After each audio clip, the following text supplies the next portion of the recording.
সুখবর, সুখবর, সুখবর। সরকারি চাকরিজীবীদের ভাতা বাড়িয়ে প্রজ্ঞাপন জারি। থাকছে যেসব সুবিধা। সরকারি চাকরিজীবীদের বিশেষ সুবিধা মহার্ঘ ভাতা বাড়িয়ে নতুন প্রজ্ঞাপন জারি করা হয়েছে। এতে বলা হয়েছে, বিশেষ সুবিধা বাবদ চাকরিরত কর্মচারী-কর্মকর্তারা মাসে ১,০০০ টাকার বদলে কমপক্ষে ১,৫০০ টাকা এবং পেনশনভোগীরা ৫০০ টাকার বদলে কমপক্ষে ৭৫০ টাকা পাবেন। অর্থ মন্ত্রণালয়ের অর্থ বিভাগ ৩ জুন এ সংক্রান্ত প্রজ্ঞাপন জারি করে। সোমবার ২৩ জুন তা সংশোধন করে অর্থ মন্ত্রণালয়ের প্রতিনিধি অনুবিভাগের অতিরিক্ত সচিব দিলরুবা শাহিনার স্বাক্ষরে নতুন এ প্রজ্ঞাপন জারি করা হয়।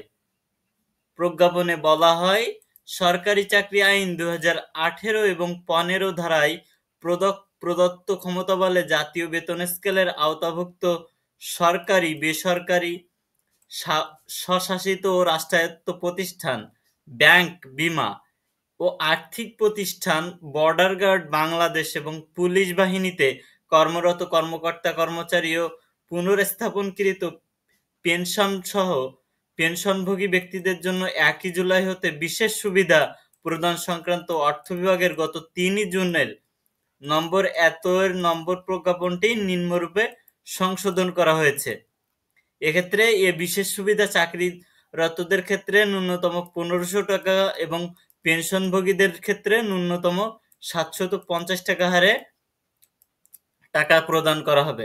দেখো, আপনারা যারা চাকরিজীবী আছেন তাদেরকে ন্যূনতম ১৫০০ টাকা এবং পেনশনভোগীদেরকে ন্যূনতম ৭৫০ টাকা হারে টাকা দেওয়া হবে আর কি।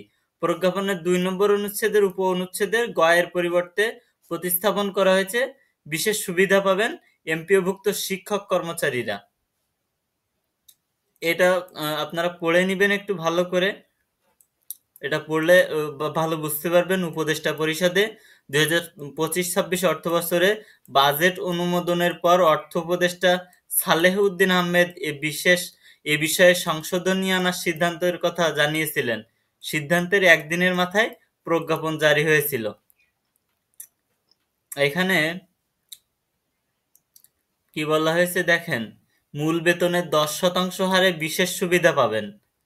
ঠিক আছে, সার্জেন্ট ও সমতুল্য পদবীর এবং তাদের নিচের কর্মচারীদের মূল বেতনের ১৫% বিশেষ সুবিধা তারা পাবেন।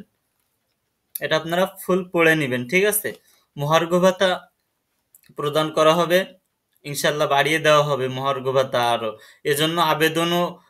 এজন্য আন্দোলনও চলছে আর কি, বাড়ানোর জন্য মহার্ঘ ভাতা ৫০% করার জন্য।